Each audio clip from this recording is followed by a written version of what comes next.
questions, a lot of comments from sports journalists, sports stakeholders alike.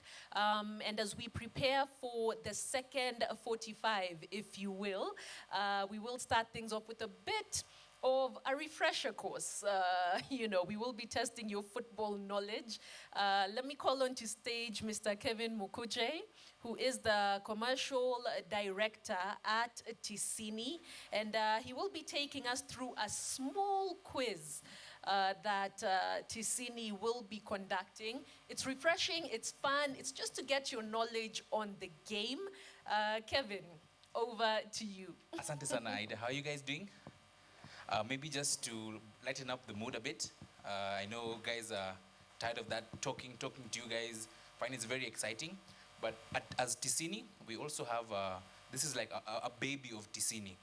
We wanted to engage our stakeholders in very many ways. So in fact, I'm so happy that we have Go-Go stars here. We have the likes of Dan Shikanda. So they'll just be able to see how this quiz can be able to attract. Because every week we have a Monday night quiz.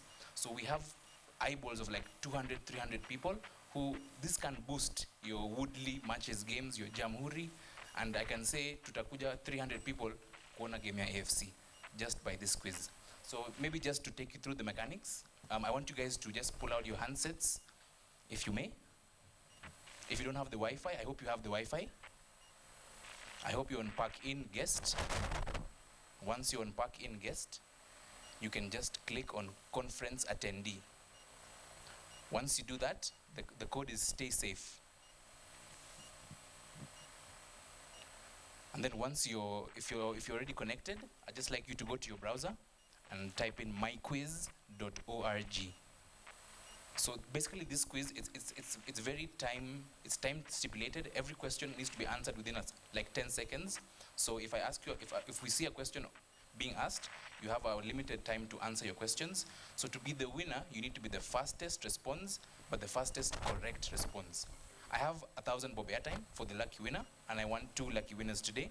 So I'm the commercial director, na mimi ndo mwenye pesa, so I want to give the money to you guys. And I think that's all about commercial is about, giving the money and seeing the money. So the richest club in Africa is, kindly pick the fastest correct answer. On your phone, it's be displayed. You can look at the screen. Mine is just to direct you. I won't select any answers because I don't know that much football. So the richest club in Africa is Al Ahly. That's in Egypt.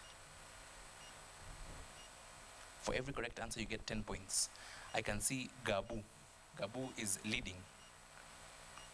In which year was Tisini Sports formed? So this is a baby. The quiz is a baby, so si mzee sana. And the correct answer is 2019. Tisini Sports was founded in 2019. Who did Nigeria defeat in the final of the 2018 Women's Africa Cup of Nations? Who did Nigeria defeat in the final of the 2018 Women's Cup of Nations?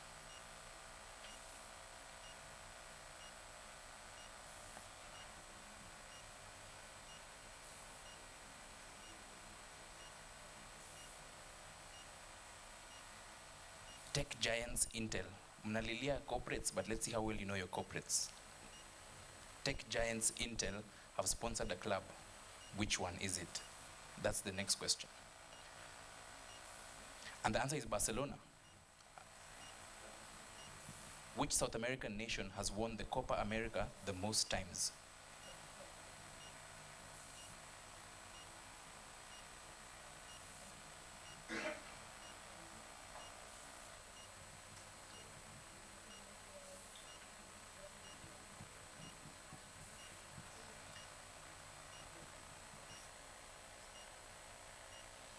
Mr. Tip is in the leaderboard, followed by Kemboi. They're tied actually, 30-30. So I hope the fastest will win. Where are the headquarters of the Asian Football Confederation, AFC? Riyadh, Tokyo, Manila, Kuala Lumpur. Wow, received answers, guys. Mnabonyeza hizo majibu. The correct answer is Kuala Lumpur. So 4D is in the leader with 30 points. Tuko na watu wako na 30 wengi. What type of company is Carabao, the sponsors of the English League Cup? Carabao ni kampuni aina gani?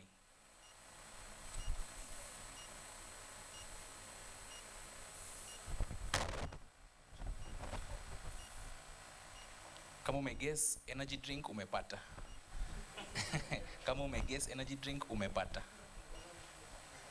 So these players have scored in 6 AFCON tournaments except Samuel Eto'o, Didier Drogba, Asamoah Gyan and Kalusha Bwalia, who has not scored 6 times. Juve 2020 anasema your airtime hawachwi nyuma.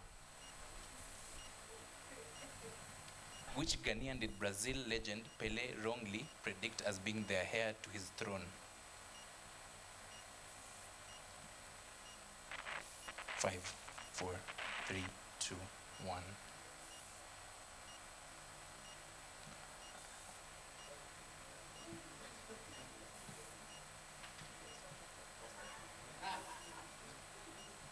Sevilla goalkeeper Bono plays for which North African country? Sevilla goalkeeper Bono plays for which North African country?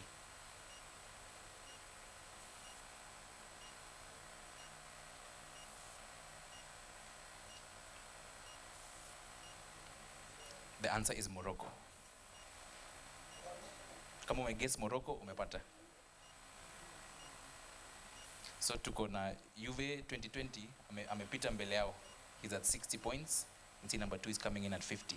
Who managed Cameroon at the 2019 AFCON? Clarence Seedorf, Rigobert Song. And the answer is Clarence Seedorf. Seems like a very popular answer. We have 3 more questions to go. Hang in there. Kemboi pia amesema hawachi nyuma. Which of these has JJ Okocha never won? Kuna zawadi hapa JJ Okocha hajawahi nyakua. Ni ipi?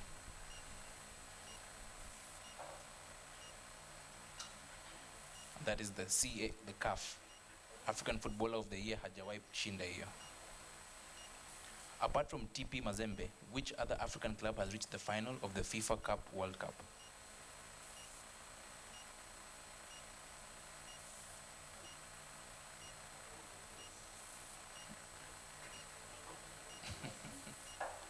The answer is Raja Casablanca.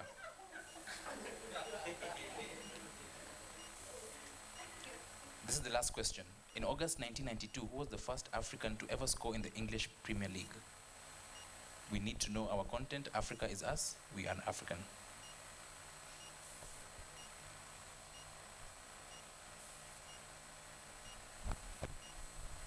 And the answer is Peter Ndlovu. As we pull crowds when it comes to Women Premier League team in Kisumu, and the least cash that we get is 3,000 shillings. And that 3,000 shillings, remember, most coaches and most players don't pay gate charges. The maximum that we've ever got from gate collection is 6,000. I would also like to talk about digital footprints. Most of the sponsors or partners are looking for us in Facebook, Twitter, or any other platform, YouTube. I'd like to encourage all Women Premier League teams that are here, and not only Women Premier League, also men teams, because it's only like 3 clubs that have a following in media. That is Gor, FC and Mathare, plus Tusker. Those are 4. I'd like every Women Premier League team to go on and form a Facebook page. You open a Twitter account, and if you guys have resources, you can do YouTube so that you can be sending your videos there. I'd also like to preach to everyone here. It's our sole responsibility to come and make our football great. Don't look at the way, as Dan Shikanda had said about media journalists covering us, like the Mashimaji Derby, that you guys are selling fights. How many of you go to the stadium with their families? How many? How many have tagged their wives, their children, their mpango kandos. No, it's an honest question. Mimi, during our Kisumu All Starlets game, I have two people here from Premier League can say, I always tag my husband and I always tag my friends. I always do a following 1 week before the game. I pull resources from my Facebook friends. That's how I run Kisumu All Starlets. I don't depend on that there is a fight in the stadium.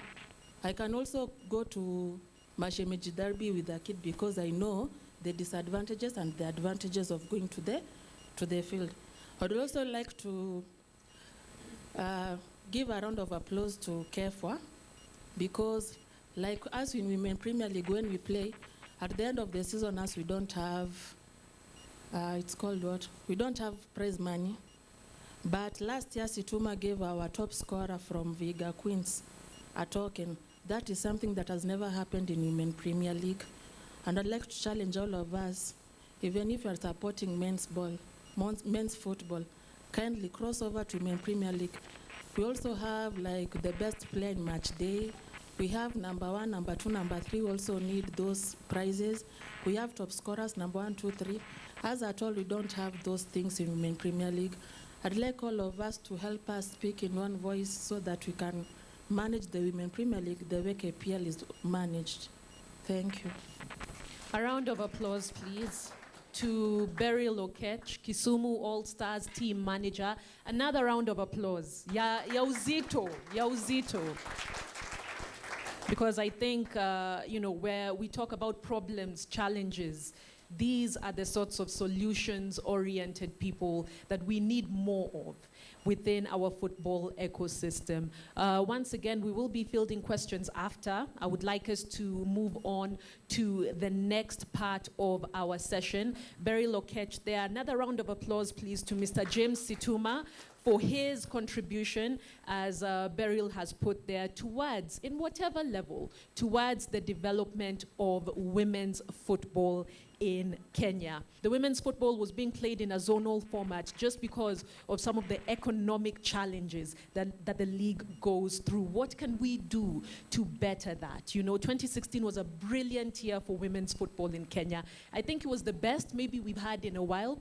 2016, Auckland went to the Kotif tournament. We had some top scorers, the likes of Ese Akida being the top scorer at the Kotif tournament. And then, frankly, it's gone down since. So what can we do to better the football ecosystem for our ladies, in as much as there is also focus on the men's side? I wanted to give an opportunity to Jeff Kinyanjui. I wanted to give an opportunity to Jeff here because, he has fielded a bit of criticism, being one of the representatives from the media landscape. So let us get a few comments from him just before he can deal with whatever he was walking out to do in terms of 2 claims from Dr. Dan Shikanda, then of course from Beryl Okech, just in terms, Jeff, of how media deals with some of these situations. Thanks. Think wider. I've had this conversation with Dr. Dan over time, and his challenge is that most of the times he's misquoted. And FC comes with a lot of pressure, and Gourmet as well. So I understand where you come from, and I think we spoke extensively about that. But I would like you to view media, as a big stakeholder in the game. You cannot do without the media, and that's a fact. So on behalf of the media, I would like to tell you that we are not your enemies. We are here to help you grow the game. I personally came from very far just to attend this conference, and I'm not here as a journalist. I'm here because I love the sport. So don't view the media as your enemy.